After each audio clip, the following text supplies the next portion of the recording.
Hoy vamos a hablar de una figura que de verdad cambió las reglas del juego. No se trata solo de una reina que gobernó, sino de alguien que literalmente redibujó el mapa del mundo.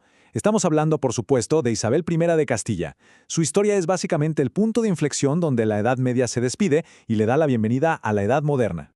Y esa es la gran pregunta que vamos a tratar de responder. A ver, ¿cómo es posible que una sola mujer lograra un impacto tan pero tan monumental? Estamos hablando de sentar las bases de lo que sería el Imperio Español y, bueno, cambiar el rumbo de la historia para siempre.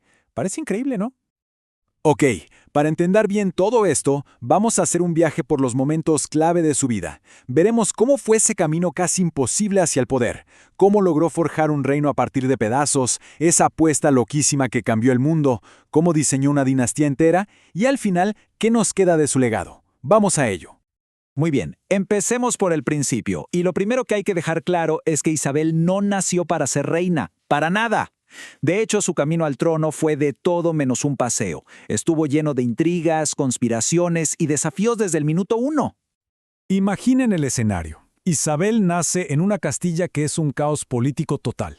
El rey es su medio hermano, Enrique IV, un monarca bastante débil, y ella estaba súper lejos en la línea de sucesión. O sea, sus chances de llegar a gobernar eran, siendo optimistas, mínimas. Pero aquí es donde la cosa se pone interesante. Su ascenso al poder fue de verdad una clase magistral de estrategia y pura determinación. Miren la secuencia. Primero, se las arregla para que la nombren heredera, pasando por encima de la sobrina del rey.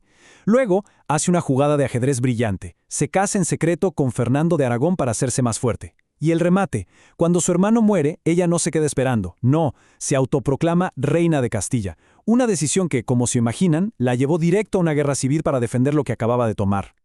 Ok, entonces, después de la guerra, con la corona ya asegurada, Isabel y Fernando se encontraron con un desafío gigantesco. Tenían que agarrar un montón de reinos medievales, todos fracturados y peleados entre sí, y convertirlos en un país. Un estado unificado y moderno. ¿Y cómo lo hicieron? Pues su estrategia se basó en 3 pilares fundamentales. El primero, político, quitarle poder a los nobles y concentrarlo todo en la corona. El segundo, territorial, terminar la reconquista de una vez por todas. Y el tercero, que es quizás el más polémico y el que más definió su legado, la unidad religiosa. Es decir, imponer el catolicismo como la única religión para todo el reino. A ver, para que se entienda bien la importancia de esto, sobre todo lo del territorio, hay que hablar de la reconquista. Piensen en esto, fue un proceso de casi 800 años, siglos de campañas cristianas para recuperar la península. Así que tomar Granada, que era el último bastión musulmán, no era solo una victoria militar, era el cierre de un capítulo larguísimo de la historia, un símbolo potentísimo. Y esto nos lleva a un año clave, uno de esos que lo cambian absolutamente todo, 1492. ¿Qué año?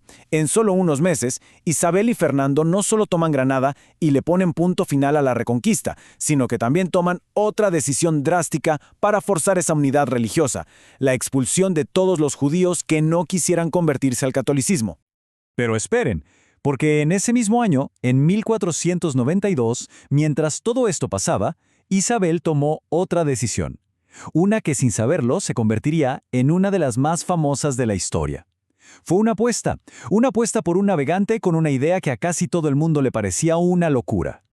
Este navegante era, claro, Cristóbal Colón. Él llevaba un buen tiempo yendo de corte en corte por toda Europa con una idea que sonaba, para la época, totalmente descabellada.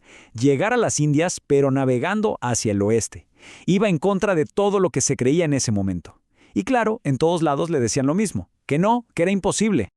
Y aquí es donde se ve el carácter de Isabel. Sus propios expertos, la gente más sabia de la corona, le dijeron que el plan de Colón no tenía ni pies ni cabeza, que los cálculos estaban mal, que era un riesgo absurdo. Pero ella vio algo más. Quizás fue ambición, fe, una visión de futuro o una mezcla de todo. El punto es que ignoró a sus consejeros y justo cuando acaba de ganar la guerra en Granada, va y le dice que sí a Colón. Una apuesta total. El resultado de esa apuesta fue sísmico. Cambió el mundo para siempre. El viaje de Colón no solo llevó al encuentro con un nuevo continente, convirtió a Castilla en una superpotencia mundial, puso la primera piedra del gigantesco imperio español y básicamente inauguró una nueva era de exploración que iba a redibujar el planeta entero. Pero la visión de Isabel no terminaba ahí. en la conquista o la exploración. Ella pensaba a largo plazo, en las generaciones futuras. Fue también una increíble arquitecta de dinastías. Y su principal herramienta fueron sus hijos y sus matrimonios. Ella usó a sus 5 hijos como si fueran piezas en un tablero de ajedrez geopolítico. Miren nomás estas jugadas. A 2 de sus hijos los casa con los Habsburgo, que eran la familia más poderosa de Europa Central. A otras 2 hijas con la realeza de Portugal, para asegurar la paz y el control en la península. Y a su hija más conocida, Catalina, la casa con el heredero al trono de Inglaterra. ¿Cuál era el plan maestro detrás de todo esto? Sencillo, rodear a su principal enemigo, Francia, con un círculo de alianzas. Y esto es lo importante, ¿eh? No se trataba de bodas por amor ni nada de eso. Eran movimientos políticos de altísimo nivel. Cada matrimonio estaba calculado, diseñado para que España fuera la potencia dominante en Europa por mucho, mucho tiempo. Llegando al final entonces, ¿cuál es el balance? ¿Qué nos queda de ella? ¿Cuál es el legado que dejó esta reina que, como vimos, fue una verdadera arquitecta de su época? La verdad es que su impacto es tan grande como complicado. Por un lado, es innegable. Ella sentó las bases de la España que conocemos, dio inicio a un imperio que se extendió por todo el globo y además apoyó muchísimo las artes y la cultura. Hasta financió la primera gramática de la lengua española. Pero claro está el otro lado de la moneda. Un legado marcado a fuego por la Inquisición, por la expulsión y por la imposición de una única fe. Esa dualidad, esa mezcla de luces y sombras, es lo que define su reinado. Isabel murió en 1504, y cuando se fue, el mundo ya no era el mismo que encontró al nacer. Había cambiado de forma radical, y gran parte de ese cambio fue resultado directo de sus decisiones, de su ambición y de su voluntad. No cabe duda de que fue una de las grandes arquitectas del mundo moderno. Sus acciones crearon imperios, unificaron naciones, pero todo eso vino con un costo humano altísimo. Y la pregunta que su historia nos deja flotando en el aire es esa. Hoy, con la perspectiva del tiempo, ¿cómo podemos equilibrar esas luces y esas sombras? ¿Cómo se debe recordar una figura tan compleja?